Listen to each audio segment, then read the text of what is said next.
साथियों, क्योंकि मेरा धंधा एक ही है, बदमाशों के पीछे लगे रहो। तो मैं बदमाशों के पीछे पहले नंबर के बदमाशी करने वाले लोगों के मैं नाम लेकर बोलते रहता हूँ, आप लोगों को पता है। पहले नंबर के बदमाश है, अंग्रेजों के बाद वही सबसे ज्यादा बदमाश लोग हैं। साथियों, उसके बाद में क्या हुआ, जो किंट के पत्रकार है उन्होंने दूसरा सवाल पूछा। जिस बुनियाद पर उन्होंने ये सवाल पूछा, वो बुनियाद क्या थी?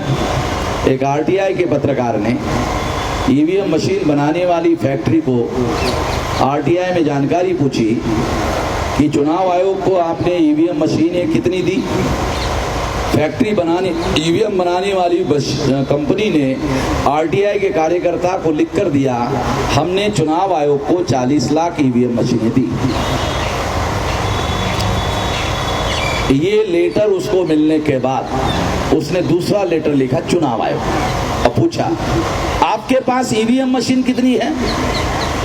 चुनाव आयोग ने लिख कर दिया 20 लाख। कंपनी कह रही है 40 लाख दिया, चुनाव आयोग कह रहा है हमारे पास 20 लाख है। आरटीआई के कार्यकर्ता को पता चला 20 लाख ईवीएम मशीन मिसिंग है, गायब है। तो उसने वीडियो प्रोग्राम बनाया और कहा कि जो मशीनें चुनाव आयोग के पास है उस पर चुनाव होने वाला नहीं है, जो मशीनें मिसिंग है उस पर चुनाव होने वाला है। समझने के लिए थोड़ा दिमाग पर प्रेशर पड़ेगा, क्योंकि मैं जितना बता रहा हूं उससे ज्यादा बात समझने की है, बताने से भी ज्यादा बात समझने की है कि जो मशीनें चुनाव आयोग के पास है उस पर चुनाव नहीं होगा, जो मशीनें मिसिंग है, गायब है, उस पर चुनाव होगा। जब ये डाटा उसने वायरल किया तो चीफ इलेक्शन कमिश्नर को मालूम हो गया। चीफ इलेक्शन कमिश्नर को लगा कि कोई आदमी ये वीडियो लेकर सुप्रीम कोर्ट जा सकता है और चुनाव को स्थगित की मांग कर सकता है, चुनाव आयोग की बद पीटेगी। तो चुनाव आयोग के चीफ इलेक्शन कमिश्नर ने प्रेस कॉन्फ्रेंस ली।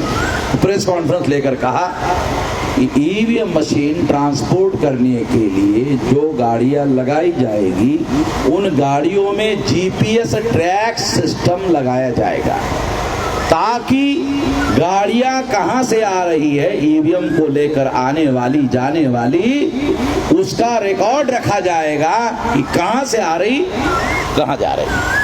प्रेस कॉन्फ्रेंस लेकर चीफ इलेक्शन कमिश्नर ने घोषित किया। घोषित करने के बाद क्विंट के पत्रकारों ने पूछा, जीपीएस ट्रैक सिस्टम का रिकॉर्ड आरटीआई के कानून के तहत हमें दिया जाए। चीफ इलेक्शन कमिश्नर ने वो डाटा देने से इनकार कर दिया। आरटीआई के कानून के तहत देना बंधन कारक था, मगर चीफ इलेक्शन कमिश्नर ने वो डाटा नहीं दिया। ना देकर चीफ इलेक्शन कमिश्नर ने कानून का उल्लंघन किया। चीफ इलेक्शन कमिश्नर कानून का उल्लंघन क्यों कर रहा है? क्या जरूरत है?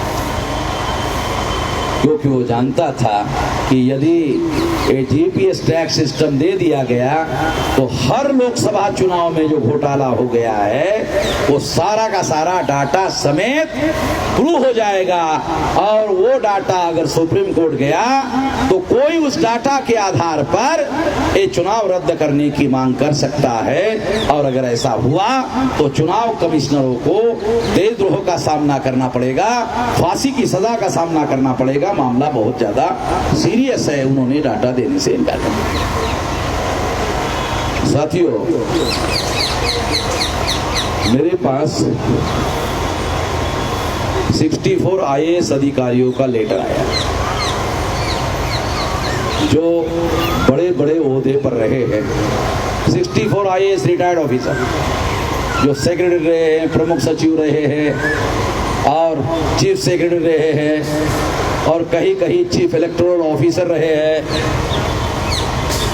उन लोगों ने 6 पेज का लेटर लिखा और कहा कि ये जो चुनाव है 19 का, ये सबसे ज्यादा भ्रष्ट चुनाव, और इसको 83 मिलिट्री अधिकारियों ने, मेजर जनरल, ब्रिगेडियर, कर्नल, ऐसे बड़े बड़े एडमिरल, ये बड़े बड़े अधिकारियों ने ये लेटर का समर्थन किया, और इस वजह से मिलिट्री के अधिकारी समर्थन कर रहे हैं। ऐसे स्थिति में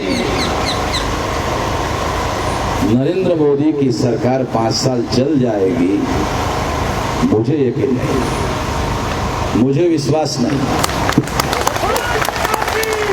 नरेंद्र मोदी के पास 303 है, 303 सीटें हैं। इंदिरा गांधी के पास पाकिस्तान का विभाजन करने के बाद 368 सीटें थी, 368 सीटें थी, 366